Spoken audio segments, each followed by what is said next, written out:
নমস্কার বন্ধুরা, হাজির হয়ে গেলাম আজকে একটা সুন্দর নিরামিষ লাঞ্চের থালির ভিডিও নিয়ে। আজ তো আমাদের নিরামিষের দিন। তো দেখো মা মেনুতে কি কি করেছে।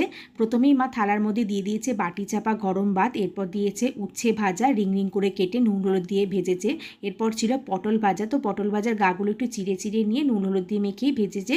এরপর ছিল বেসনের বড়া, সম্পূর্ণ নিরামিষভাবে বানানো। এরপর ছিল আলু পোস্ত। এই আলু পোস্ত রেসিপিটা কিন্তু খুব শীঘ্রই আমার চ্যানেলে আসছে। একদম মা শুকনো শুকনো করে বানিয়েছে আর খেতেও ছিল কিন্তু অসাধারণ। তো এই আলু পোস্তর সাথেই মা বানিয়েছিল বিউলির ডাল। তো পাঁচ ফোড়ন দিয়ে জিরে আদা কাঁচা লঙ্কা বাটা আর হিং দিয়ে মা এই বিউলির ডালটা বানিয়েছে। এরপর থালার মধ্যে দিয়ে দিল গোল গোল করে কাটা শশা কুচি। তো খাবার শেষে একটু শশা খেতে ভালো লাগে।